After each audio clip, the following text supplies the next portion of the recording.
Hey friends, and welcome to the Happy Hour with Jamie Ivey podcast. I'm your host, Jamie, and I am so thrilled that you're with us here today on this Wednesday.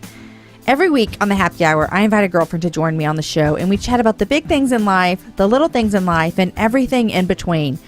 It's really a conversation that we invite you to join us with, so I am super glad that you're here. Before we get to our guest today, Jen, I want to thank one of our sponsors for today's show, and that is Lily Jade. Lily Jade is a mom-created company, which makes me super happy. A mom saw a problem, and then she figured out a way to fix it. When Megan Wood's oldest daughter, Caroline, was born, Megan found herself at odds with the endless parade of unstylish, impractical diaper bags. Pretty, but exorbitantly priced, and not functional at all. Affordable, but disposable. Functional, but ugly. She got so frustrated that she found herself carrying a soft-sided cooler. Finally, in frustration, she sketched every mom's dream, and that was the perfect diaper bag. That became Lily Jade. Lily Jade's bags are made with 100% premium leather. You can literally smell it the minute you open the box, and I know that because I have one. Many of the styles also convert to backpacks, and it's a backpack when you want your hands free, or it's a handbag when you don't. Every Lily Jade bag comes with a removable, washable, multi-pocket insert.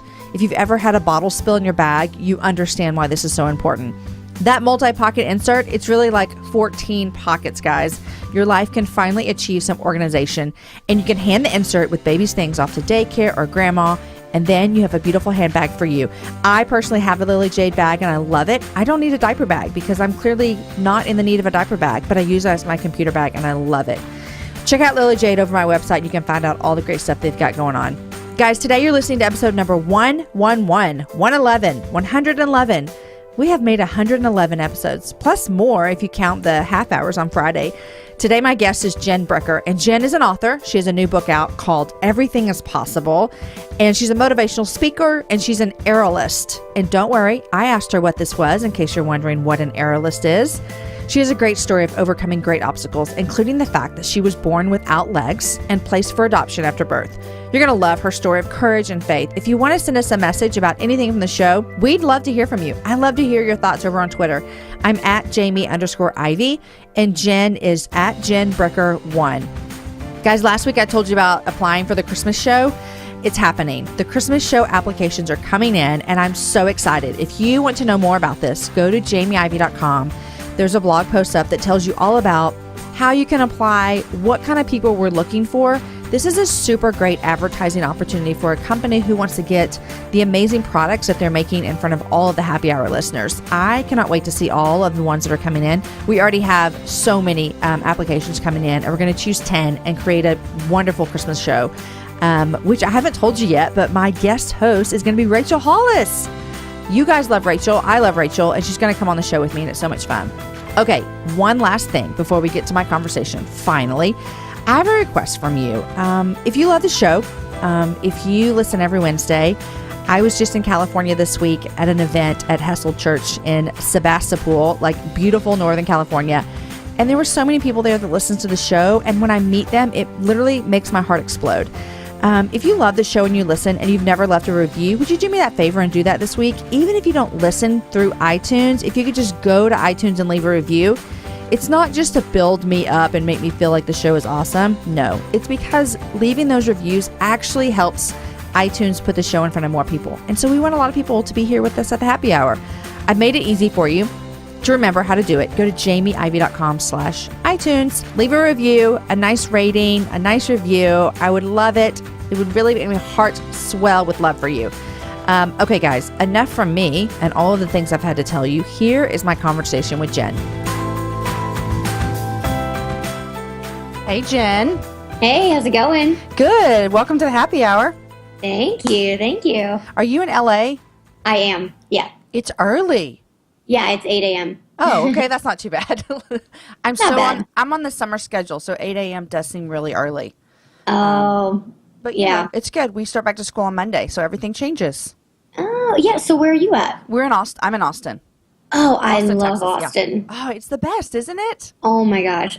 Seriously, if there's any, I've said this, if there's any other place I would live full time, it would be Austin. Like, I could do like a cabin in Nashville, like half the year, right? But full time, I really love Austin. Tell me what you love about it. Well, I mean, okay, this a lot of people from LA move there because it is so much like LA, right? I mean, it's not like that's any big surprise, but I love that it's a foodie town. I love that it's a fitness town. I love the big fitness culture. I love the creative and the art scene. I love that it's cheaper than LA. A lot. And, right? The downfall is the humidity. That's the only, and the mosquitoes. Yeah. So, Do you not have mosquitoes in LA? No, not really. Like you can sit outside all day and it's just like you're all night. You don't have bugs and stuff like that. Oh man, I know mosquitoes, and we have a creek right behind our house, and so when it's like it's just like a breeding ground. Oh yeah, that's rough. And I'm trying to find all kinds of like home remedies. And so I saw the other day on Pinterest that you can take your old coffee grounds and dry them out and then sprinkle them around the yard. Well, I know, Jen, let's not get too excited because this is how things work with me is I come up with this idea and then I look around and there's like all these paper towels in my kitchen with coffee grounds all over them. And I decided I'm not doing it. I threw it all away. I didn't even do it. So I'm still on the lookout for some like good options for mosquito repellent. But anyhow, enough about mosquitoes. Welcome to the happy hour. Thank you. So glad to have you. And I have been reading about you since I found out that you were going to be coming on and watching you online and all kinds of stuff. And I'm just thoroughly am so excited about chatting. Well, thank you. So excited. Yes. I'm excited too. Okay, so first of all, you live in LA, but that's not where you're from. You're from a very small town. Am I right about this? Where are you from? I'm from Southern Illinois on the Indiana border. Like cornfields and cows. Legit, that's where I'm from. Like small town. Small town. Yes, exactly. So you've lived have you lived as a grown adult in a small town? I left when I was 19. Okay, well, still kind of. I mean, so can you ever imagine yourself living small town again? I don't think so. If anything, maybe here and there. Like I go and visit my family all the time and stuff like that, but I just don't think I can. I don't think I can anymore. And I knew that when I was in high school. Yeah. I knew I just wasn't happy in a small town. It wasn't for me and it never really had been, but I'm so grateful for the roots that I have and the head on my shoulders that I have and the sense of community and all the great things that come from growing up there. And so it's like when I'm thinking about having kids, at some point, how do I find that balance? Because I don't want to live in a small town anymore, but I want my kids to have those values. It's so true. How do you do that? Because I hear what you're saying. Do any of your brothers live there still? They all live there. Oh my gosh, you're the only one. I'm the only one that's gone. So that's another thing too. I mean, you think about that as when you're single and looking to get married and have kids and you're like, man, when it push comes to shove, what's the value? Like the life that you love and you thrive in. And really, as you said, you feel more at home in like a bigger city, or you think about what you grew up with. That's so hard. It is. And, when I go home to see my family, it's so nice. Like there are a lot of things that it's like I can breathe. I can just not have the angst or the anxiety. Not that I necessarily have that here all the time, but it's LA. But it's LA, and right. I think it's beyond that. It's just LA because where I live is so like there's a beautiful neighborhood behind me, and there's a school, and everyone's outside, everyone has a dog, everyone goes to the park, and it's not like the stereotype, and there's tons of creative artists all around, and it's alive though. Like you can feel it. It's alive, and that I thrive off of that. And I think that that's okay. That's okay. We recently, for people to listen know this, but we recently moved out. I call it a little bit the country. Like our address is still Austin, but we have a couple of acres. Okay. And we used to live on the east side of Austin, which is like, you could touch the house next to you. And we have we have 4 kids. And so for us, it's like we almost have the best of both worlds, if that makes sense. Nice. Like we have this like breathing space, but we still are in Austin, whenever we need to be. And it's great. So I understand what you're saying completely. That's nice. That is kind of the best of both worlds. It really is. That's probably what I'll end up doing whenever I get married and have kids is just kind of have some sort of a happy medium, Yeah. And that sounds great. That's awesome. Okay, so you are an aerial artist. And I just want you to know that I've never met anybody that is like an acrobat aerial artist. Can you tell me what this means in your day-to-day life? Oh, that's cool that I'm the first You are. met. That's super cool. So, okay, so an acrobat. I mean, wait, Jen, where else would I met one? I mean, it doesn't seem like it's not just like a common job. Am I right? I guess not. I forget because, it is common. I've been doing it for 9 years. So and you're surrounded by other, exactly. Yeah. Okay. Exactly. But I think it's a bit more common in LA and New York, but anywhere in between, you're right. I don't think it is even still that common. So an acrobat is typically like any kind of tumbling portion. Like when I had a trampoline act that I did with my old partner Nate, and he and I, that's what we did on tour with Britney Spears. And so okay, stop real quick. Mm-hmm. You just dropped a bomb on us. We need to know about this. You were on tour with Britney Spears, and in the middle of her show, she had an acrobatic act.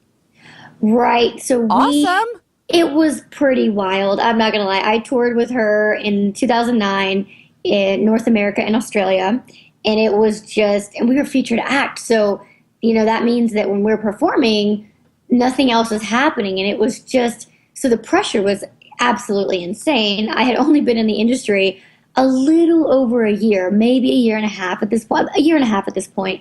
And it was just like, these things don't happen that quickly in your life. I mean, it was totally meant to be. It was totally God. And, highest grossing tour in the world, a featured act. And up until that point, people were so afraid of hiring me as a performer because it had never been done. Mm-hmm. No one like me had ever been in the industry. And they were so afraid of what people would think. Like, well, I like it, but I mean, I don't know how everyone's going to react. I'm like, so basically you're saying that you're freaking out about it. I got it. Right. Which, you know what? We haven't even told anyone why people might be hesitant about hiring you. I mean, we just jumped in. But, true. I mean, but tell it, you were born without any legs. I was, yeah. I was born without legs, just a birth defect. Is there a medical, did I read in your book a medical term? No. Oh, okay, go ahead. No. Yeah, no medical term, just a birth defect. Maybe there is a medical term and I don't even know it. But I don't think so because it's not a hereditary thing or, it just doesn't work like that. And so my legs basically just stopped growing. And so the amazing part about that, though, which I kind of just had that revelation as I got older, is how perfect my body physically was made because the proportions, like I don't have one thigh longer than the other. I have probably about six inches below my hips, and I have femur and hip bone and all that. So it moves just like your leg would. It's just the upper thigh. Without the perfect proportion, I wouldn't have been able to tumble the way I do and do all these acrobatic things because it would have been uneven, right? Yeah. And so isn't that interesting? That's not interesting. That's crazy. And that's just like you're looking like, God, you are like the perfecter. Like this is what he did for you. That's right. He did. Everything was created, exactly how it's supposed to be. And it's just so, it's mind blowing. And so, here I am on this tour, featured act. Sometimes we had 20,000 people in house screaming their faces off. Jen, that's crazy. It was wild. I mean, I sometimes I'm still like, was that really a part of my life? Did I really do that? Did I really? Did you thrive off that energy, or were you like a basket case every night before you went on? The first couple shows, I was pretty like, wow, this is intense. This is a lot of pressure, because they're not afraid to fire someone. And also, it was the very beginning of my career. People were already nervous about me performing. I had no room for error. Right. I couldn't say because I couldn't be doing that kind of thing. And this was also like a very highly technical act. When I say trampoline, I'm not meaning a backyard trampoline. This is a 12 by 14, $10,000 trampoline that sends you really, really high in the air. And if you make one wrong move, 1 degree off, you're going to fly right off the trampoline. And get like seriously injured. I giggled, but that's not funny at all. I don't know why I giggled. I'm sorry. No, it's fine. I mean, get injured and then also done my career. Get fired, yeah. Totally done, yes. Right? Yeah. So there was a ton of pressure in that area. But once I got past like the first 5 or 10 shows, I was just thriving like crazy. I mean, it was like my heart was out of my chest and I was like, man, I am alive. Like this is living. This is insane. And how amazing. Most people in their acrobatic career, even as an aerialist as well, which I'll explain what that is, this is like a highlight of a career that maybe you get once in your life, right? Mm-hmm. And this happened at the beginning of my career. I was going to say, and you started with it. Yeah. Which is amazing. It's amazing, but it's funny how God does that, because that's exactly what I needed when I needed it to catapult my career. Because after that, no one's asking what people are going to think. Exactly. That's exactly right. So were Yeah. people saying things to you, or was it just to like the people that were working for you, agents and stuff? Or were they literally like, hey, we're nervous about this? Well, I would hear some of it, but majority of it, they told my partner, and which is also irritating. I'm like, Right. okay, can you not, like, I'm a big girl. I'm a big girl. Also, I'm going to hear what you say. Also, not surprised. And I was never, the funny thing is, I was never fazed by it. I was like, oh yeah, well, once you see it, you'll get it. It's fine. Yeah. I don't know. I just knew. I'm like, oh yeah, that's fine. And I understand now a bit more how huge that is. I mean, that's groundbreaking, and that sounds so dramatic, but like literally no one had, I don't think anyone still has ever done being an aerialist or an acrobat without legs, and especially in this kind of level and field and Right. stuff. So, I get the hesitation. I get why people were like, wow, this is so different, so far outside of anything I've ever known. And I need to remind myself of that all the time. And I make it a point to recently talk about in interviews so that, it reminds me of how far I've come. Because now it's like, it's not even like people are asking me all over the world to perform, and I've performed all over the world. So it's like, it's just funny how it's not even a second. It's not even a thing anymore. Not even. And it was so big then. I think that is so interesting. I think that all of us, whatever you're listening, you're thinking about, if you've ever done something, and it doesn't have to be groundbreaking, like performing at a Britney Spears concert, but anything that was like you were hesitant at first, or it was nervous, or it was your first time, and then you continue doing that. I mean, on a very small schedule, this is not anywhere compared to being an aerialist. But when I started my podcast, I was like, I don't know, is this going to work? And now I look back and I'm like, oh, I just do this every day. You know what I mean? You just, you get in your groove and you figure it out. And so I love hearing that. But you didn't just one day wake up and be, an aerial. How do I say it?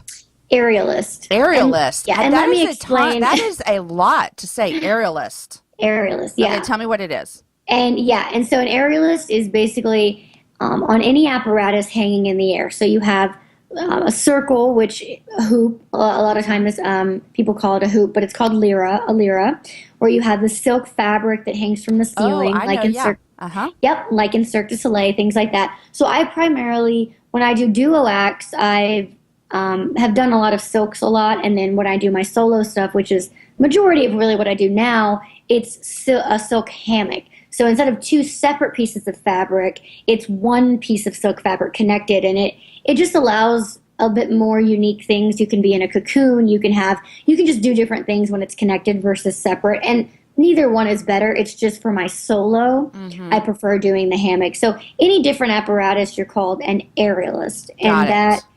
And that's what I've been primarily doing as a solo artist, because it's just so artistic and beautiful, and I love it. So how many hours a day do you work out on your act and work with what you have coming up?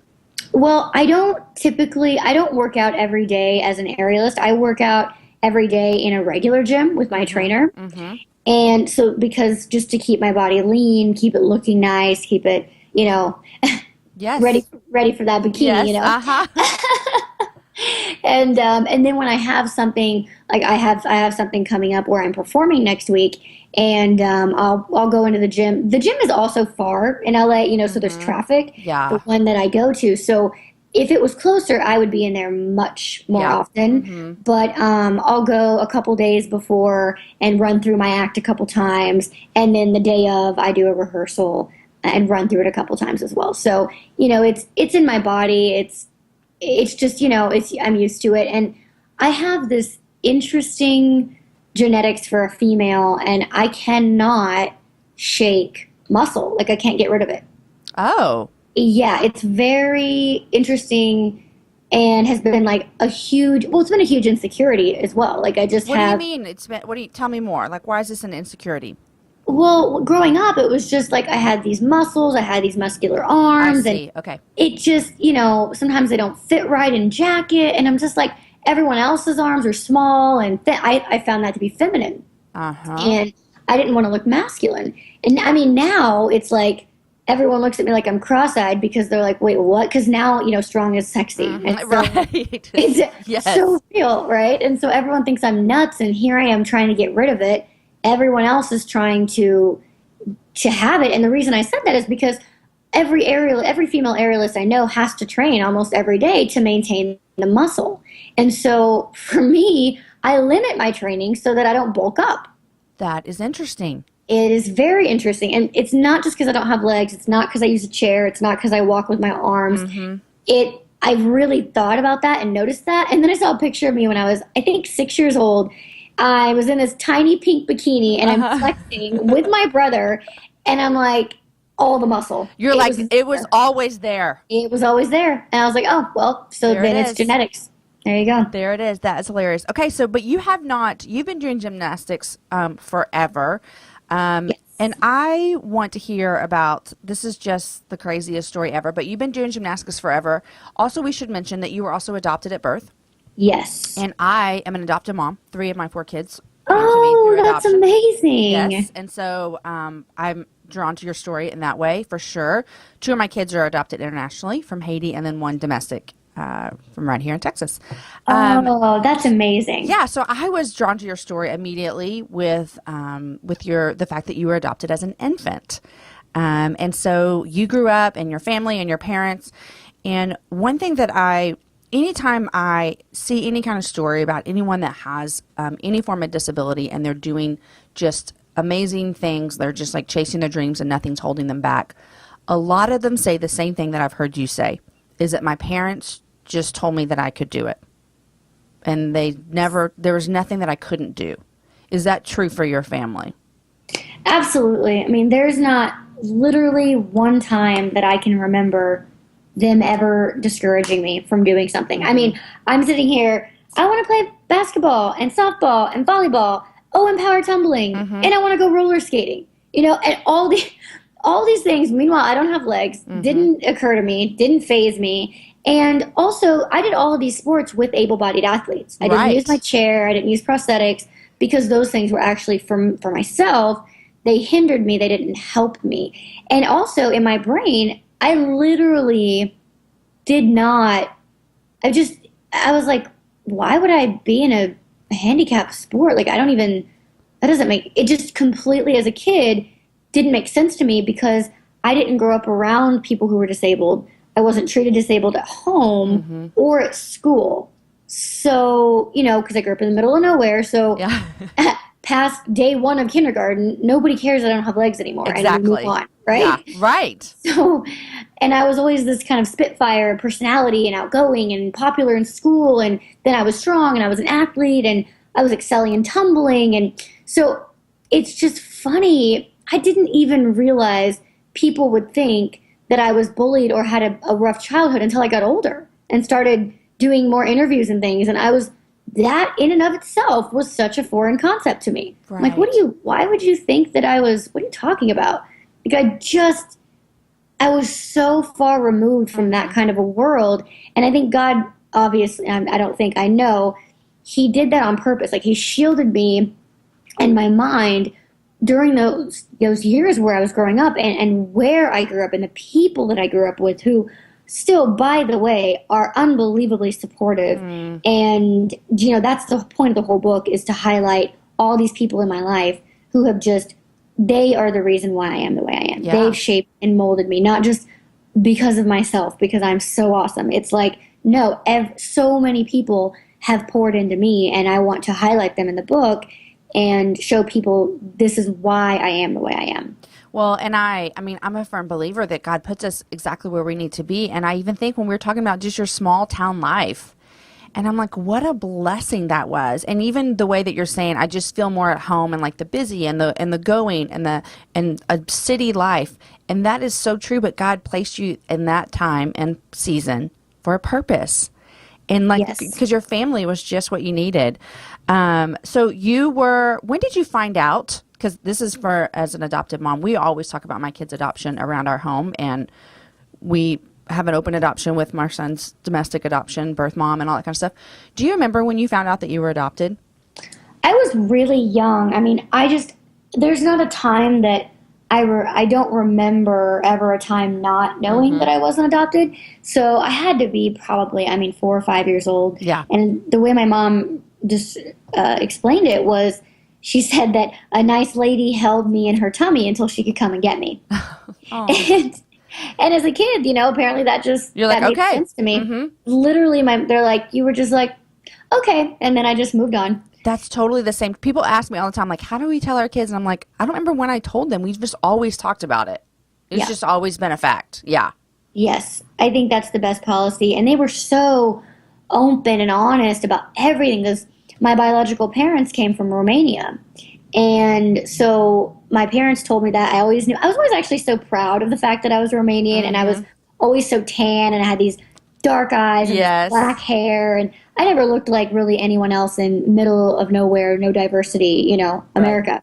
And so, and they were like, listen, probably a good reason that you were put up for adoption was because you didn't have legs. But you just have to understand they were from a different country, they have a different mindset, and bottom line, we prayed for you, you're an answered prayer, we wanted you, and you're a miracle. So it doesn't matter at the end of the day, really, why they gave you up. It's because it was supposed to be that way. That's amazing. So I did not realize that you're full Romanian. Yes. Okay. I know the story, and I want us to talk about it. So also, your parents also found out who your birth parents actually were. And then you have a whole story of that unfolding. Can we chat about that? Because once again, Jen, crazy thing. I know.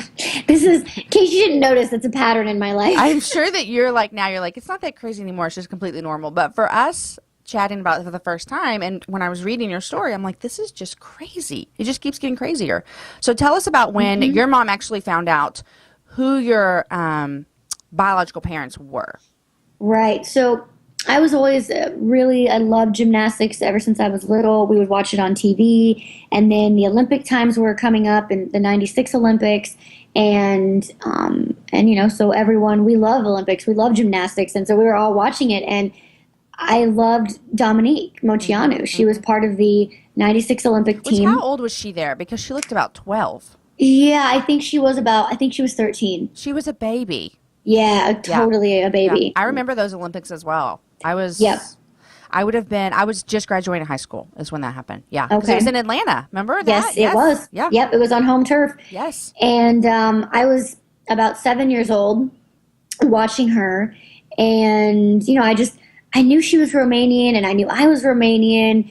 And, as a 7-year-old, you're just bonding on these For sure, kind of very upfront, obvious type of things. And she was, she, like you said, she was a baby, so she was small.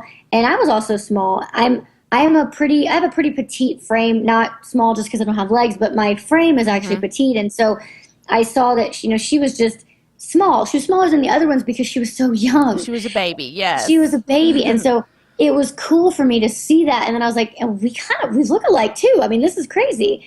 And I just now, just being drawn to her and to the sport itself. And so my parents, well, I'll forward and then I'll backtrack. So right before I turned 16, I had my best friend, she was adopted too. And she had just found out. In small town, Illinois? Actually, several people that I grew up with in small town Illinois were adopted. Wow, I don't know why that surprises me so much. That's awesome. Yep. Yeah, I know, right? It is like, wow, I actually have several people who were adopted in my life. That's really crazy. Cool. Me growing up, I always say, I don't remember, and again, when I'm 38, and so when I was younger, people didn't talk about it very much, is what I'm trying to say. But I don't remember knowing anyone that was adopted. That's awesome. Yeah, it's interesting. That's another thing I want to talk about in a minute is kind of the stigma around adoption, which I'm sure it'll be good to talk about that with you since you adopted. Yeah. But so right before I turned 16, my best friend, she finds out what her biological last name is, and I'm like, man, that's so cool that you found out. That's wow. And just this thought came into my head, which was totally God placing it in my head, because it was like, I wonder if there's anything my mom knows about my biological family. I wonder if she knows what my biological last name is. And just honestly, the fact that I would even have the reason I know God placed that thought in my head is because up until that point, I had no interest in meeting my biological family. I just didn't. Yeah. I just didn't. I mean, there was nothing against it. I just didn't care. I was like, oh, it's fine. I don't need to, And on top of that, like I said, my parents were open and honest from the beginning. So why on earth would I think that she kept something from you? Exactly. Yeah. It makes no sense. So it was just supposed to be that way. Go home, ask her, and then she responds and she says yes, and I'm just like, what? Mom? What do you mean? Like, you can't know what? Yeah. You don't know. I'm like, information overload. Never expected her to say yes. No, of course not. Yeah. I mean, no way. And then she's like, we should wait till your dad gets home. And I was my gosh. Have you met your daughter? Like, do you know how, we're not waiting. That's funny. You're going to like, what?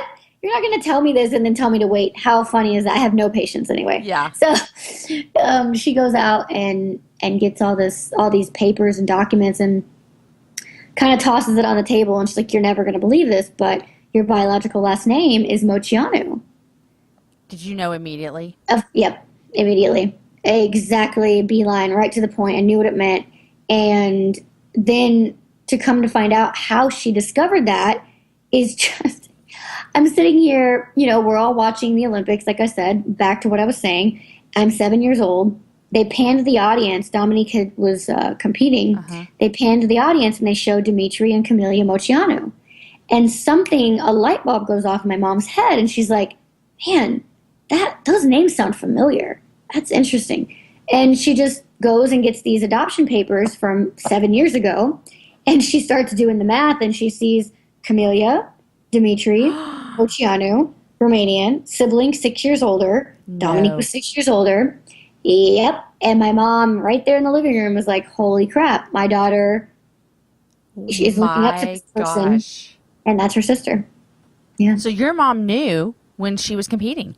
Yep. And of course told my dad, Yeah. Mm-hmm. But then, Dominique went through the public emancipation. Mm-hmm. It was really ugly with her parents and all of that. And she was still, even Which at that time. I had forgotten about until I started researching you. And that was crazy as well. Forgot about that. Yeah. Yep. I remember watching it. And she was still only 17 at the time that happened. So, all these things, my parents just knew. They're like, Jen's too young. Yeah, and it's a lot. Yeah. And also Dominique is young. And it was supposed to be a closed adoption. Another miracle. Oh, it was not supposed to be on there. No, I was legally not even supposed to know until I was 18. And the social worker gave my parents all of the legal documents of the information of my biological parents that was supposed to be blacked out. Jen. Yeah. Okay, so your dad comes home. They sit you down and tell you. Oh, no, she didn't wait. I told you I'm not waiting. Okay, yeah. No. Your mom tells you. She tells me. You make all the connections. Yeah. And then what? This is literally someone that you've looked up to. She's a gymnast. You're like a state champion tumbler. All of these things. And then what? Are you like, I want to meet her? Or is it just something you're like, I just want to put this in my heart and save it forever? No. I immediately was like, I want to meet her. And then I go on her website and I see that I have a younger sister too. And they grew up together. And Christina, my younger sister, looks exactly like me. And we look like twins. It's just crazy and amazing. So now I'm like, oh my gosh, I have two sisters. I'm pretty sure they have no idea that I exist.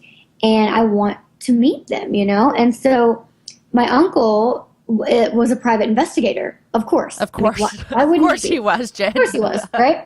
Yeah, so convenient. And so so I had him contact my biological parents so that way, it could be gone about in a proper professional kind of way.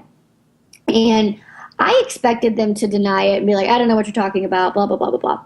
But they didn't deny it. But then after, they had a phone conversation. But after the phone conversation, they didn't respond anymore to my uncle. And so it was clear they didn't want any kind of communication. Exactly. So I was like, okay, so now that was my first failed attempt. And then I was like, okay, well, I need to regroup and then contact Dominique. She's over 18 and I can contact her. So that was my second plan. And I saw that she was on this tour, this rock and roll gymnastics tour.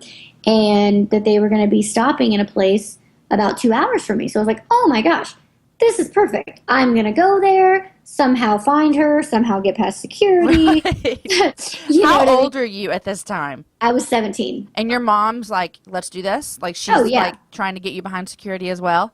They were all on board. Okay. My parents were supportive. But so 2 weeks before I was going to, the event, and right before I was going to buy the tickets, I got an email from Dominique's website saying that, unfortunately, due to a last-minute injury, she had to pull out and she wasn't going to be in the competition anymore.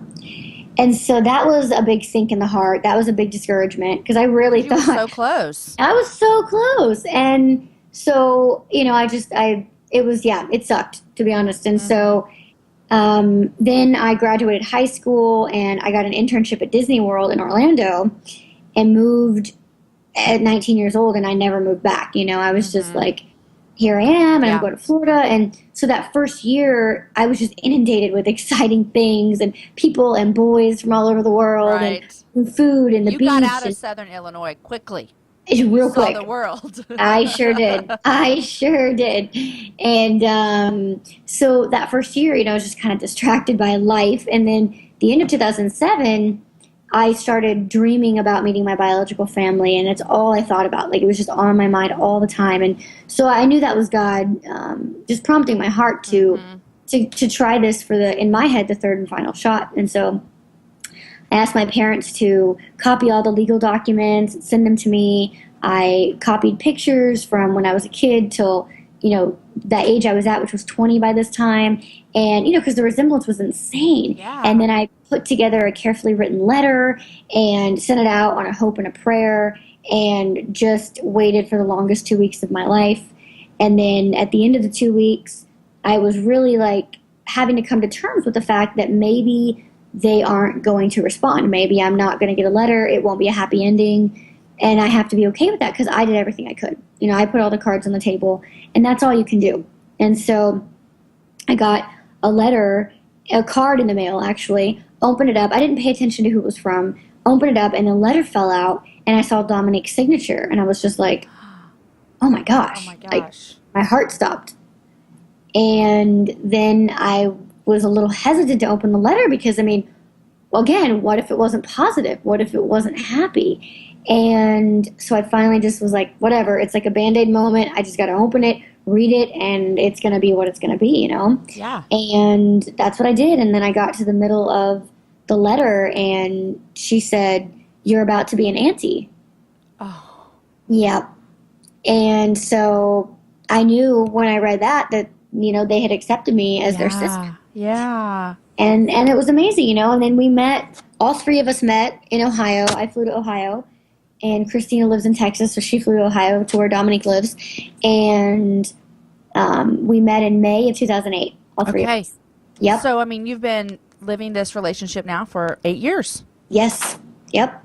That's amazing. Do you feel as though it was like just kind of overnight, you're just like sibling family just kind of doubled almost? Yeah, in a way it really did. It was surreal when we met, but also natural in a lot of ways because of just how strong our DNA is. And, I think we just have very dominant genes. Y'all do, yes. Yeah, we look alike, we sound alike. It's just, it's quite crazy. And so, and then since then, it's just been, it's a journey, and you have to, we were raised in totally different households. Mm-hmm. And so you have to, I'm coming in not only as the outsider anyway, but also from a family that just operates totally different than how I was raised. Mm-hmm. And then also I grew up with boys, and now I have sisters. Right. So every kind of dynamic shift you can imagine. Yes. And so, and that's just still a journey that will continue. It just is. That is so amazing. It's just every time you start to tell, like, then this happened and this happened, it's just like, wow, how did all of these pieces just fall together? It is crazy. It's crazy, crazy. Absolutely. It was meant to be. It was meant to be. You're right.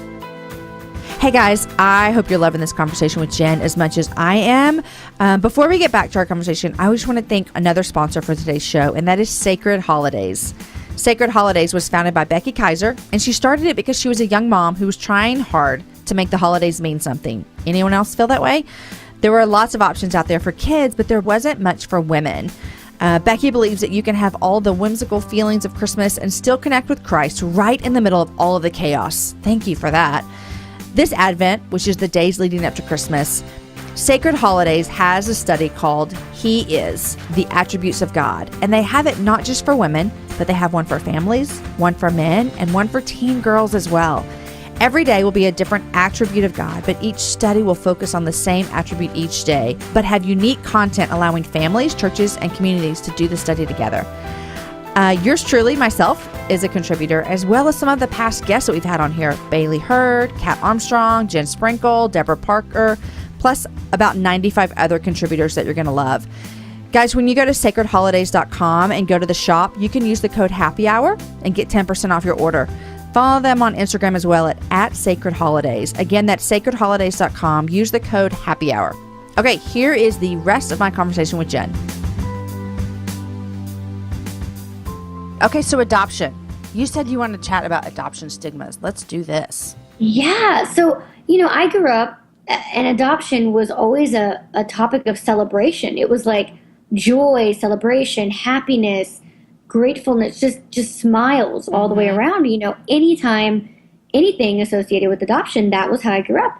And then I start again, kind of, when I left home and getting outside of where I grew up. And then I would notice people, I would say I was adopted, and they would say, "Oh, I'm sorry." Oh, I'm like, no, you don't have to be sorry. What? Yeah. Sorry? What are you talking? What? Yeah. Why would you even, that was so foreign to me.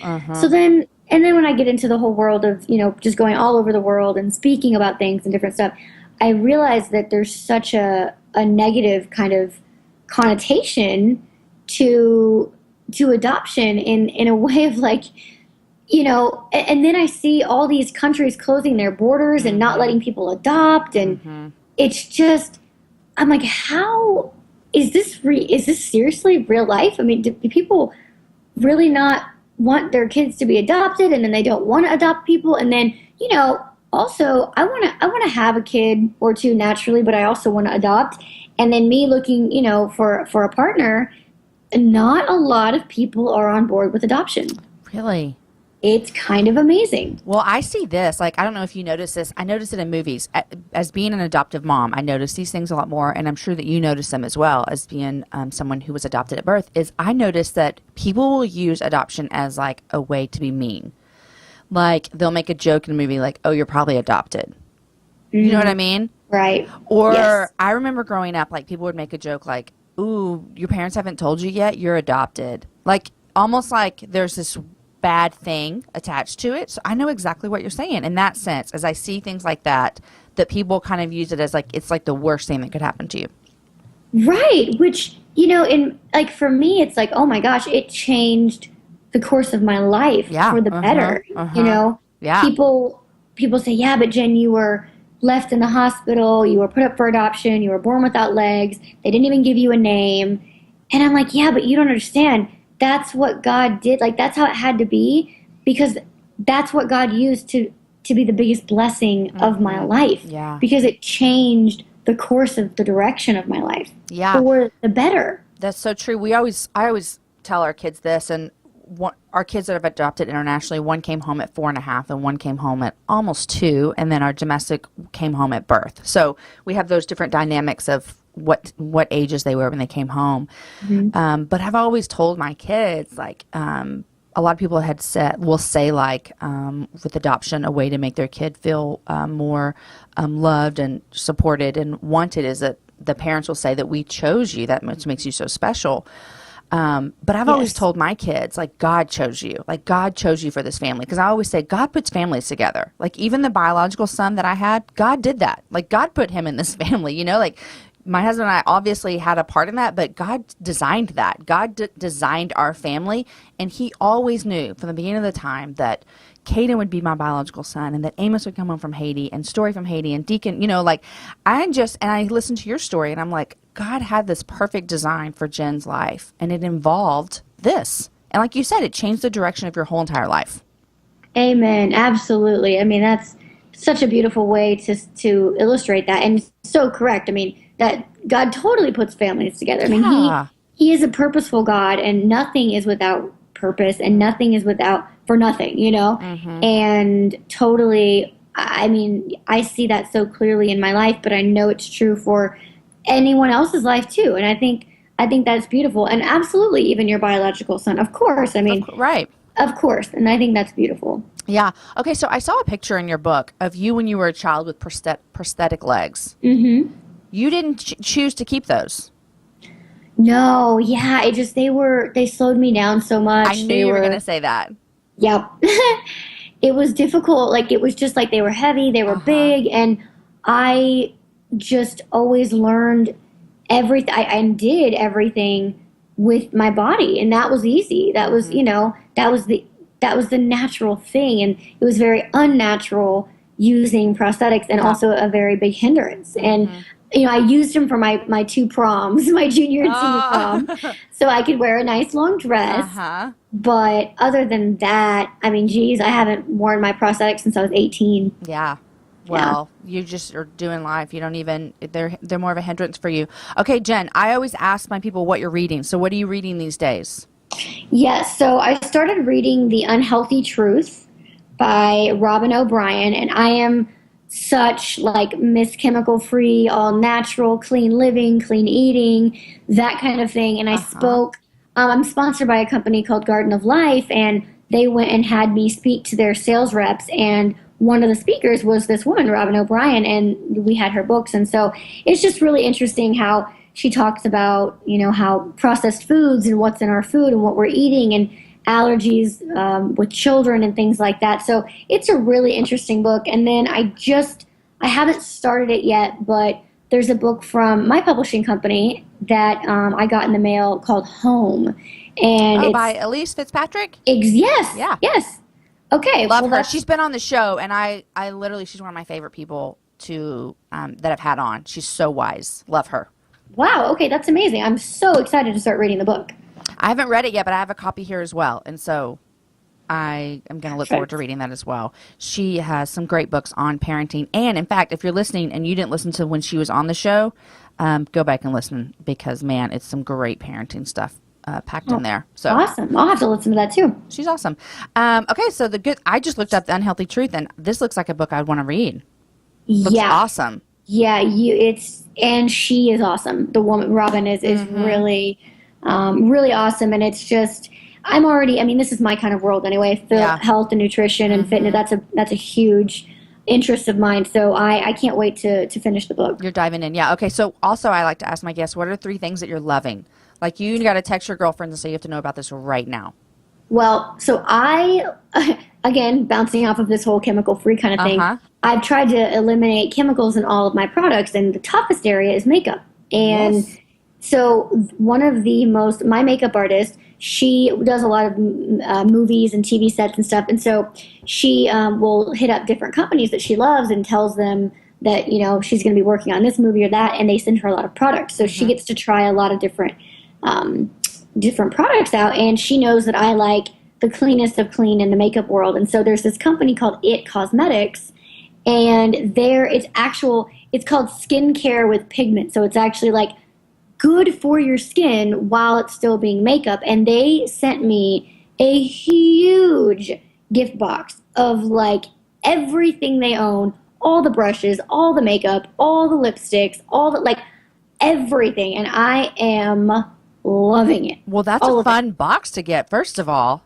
Oh my gosh. Right? And at least $1,000 worth of stuff. I was like almost cried when I opened it. Oh, that's so fun. And so it's like, doesn't have chemicals in it and parabens and all that kind of stuff? Is that what the thing is? It's a much cleaner brand, and it's actually supposed to be like good for your skin. And I noticed, like, I'll wear it all day and my skin feels good when I take it off versus feeling like a train wreck, because I have really sensitive skin. So I really, really noticed the difference, and it just makes me look so fresh and alive, and I'm like, I love this stuff. Holy cow. Man, whatever makes you look fresh and alive, I'm saying we're in with that. Right? Right. Okay, yes. so It Cosmetics, what else? It Cosmetics. And I love aloe. So, and when I say aloe, I don't mean like the stuff you buy in a bottle with all the junk in it. I buy the actual big aloe leaves, the chunks of the branches, like and cut off the sides, cut it down the middle in half, and then harvest out the middle, the actual aloe. And so I put it on my skin, either overnight or even during the day. It's unbelievable healing powers. Like, I mean, crazy. And also it's good to ingest. So pop it in the blender for a minute, add a bit of water, and drink it at least once or twice a day. Oh, wow. Good for your intestines, good for just kind of healing anything on the inside as well, or digestive issues. Where do you get this aloe tree branch thing? Anywhere. You can get it in Whole Foods or Sprouts. Different grocery stores. A lot of grocery stores have them, and it's in the refrigerated area because it needs to be kept cold. Or you could just buy a little potted aloe plant and grow your own, and then you always have your own. Yeah, you could. Now, everyone's listening. Don't get the bottle of aloe to put on your sunburn and start drinking it, because that's not what Jen's talking about. That is not what I'm saying. It's the actual aloe, branch. The actual plant. Love it. Yes. Okay, so what else? So also, I'm a huge... and I say this jokingly, but I say if there's anything that I would ever be a, quote, snob about, it's real cacao, like dark, real chocolate, not cocoa paste or soy liqueur, like real cacao beans and loose leaf green tea. Those are my obsessions all day, every day. I travel. I always have green tea with me. I typically always have, and I will comb through every single piece of every health food store to find a pure dark chocolate thing with the first ingredients being cacao beans, not soy lectin or cocoa paste. And it is not an easy task. So when I find it, I am doing a dance and being real happy and excited like a crazy person out loud in public by myself. Hilarious. When I find these products in the store, because it's like, oh my gosh, finally. And I'm like an 80% and above kind of person. So I'm like a purist, I suppose. And then I love the stone ground and the Mexican dark chocolate, and it all makes such a difference. Oh, I could go for some of that right now is what I'm thinking. Me too, actually. That's like our little treat. And my husband buys like really good chocolate. Like, he likes to look for chocolate like you do. And so a lot of times after the kids go to bed, he'll like come into the bedroom and be like, I have a surprise. And it's a piece of chocolate, and it's so good. Oh, that is the best surprise. Love it, love it, love it. It's a good one. Okay, Jen, this has been so much fun. So much fun. So glad that I got to have you on the happy hour. And your book, Everything is Possible, releases September 6th. Yes. So I'll put a link up for everyone to get on the show notes. And so it's just your story, and it's beautiful and wonderful, and it has pictures in the middle. And any book with pictures I love. So there's that as well. I also agree with you. Yes. Thank you so much for sharing your story. And I'm so glad to talk about adoption with you. And I learned what an aerialist is. I mean, this podcast was just full of education for me. Oh, thank you so much. It's so cool to bond, especially over the adoption element. That's great. So thank you so much. You're welcome. Thank you for coming on. Alrighty. Bye-bye. Guys, I told you that you would love her story. I mean, wasn't it amazing? I knew what was going to happen, and I probably gave away too much at the beginning, and so you knew as well. But wasn't that a great conversation, and hearing about how her adoption and how her parents loved her? I love how her parents raised her to believe that she could do anything that any able person can do. Anything. And she did anything. And she does anything. Also, the Dominique twist that was in there, I never saw that coming, even when we were talking on the interview. But I hope that you loved our show. Guys, today's show was edited by Logan Garza, and the music is by Jason Poe. Next week, my guest is Tara Lee Cobble. And if you're wanting to be inspired about getting into God's Word, then this show is going to be for you. Also, Tara Lee just had open heart surgery recently, and we recorded it before then. But if you go back on Instagram and follow her, you can see how she's doing and follow that journey. Guys, enjoy your week. Share the show with a girlfriend and have a happy hour with a friend. I will see you next week with Tara Lee Cobble.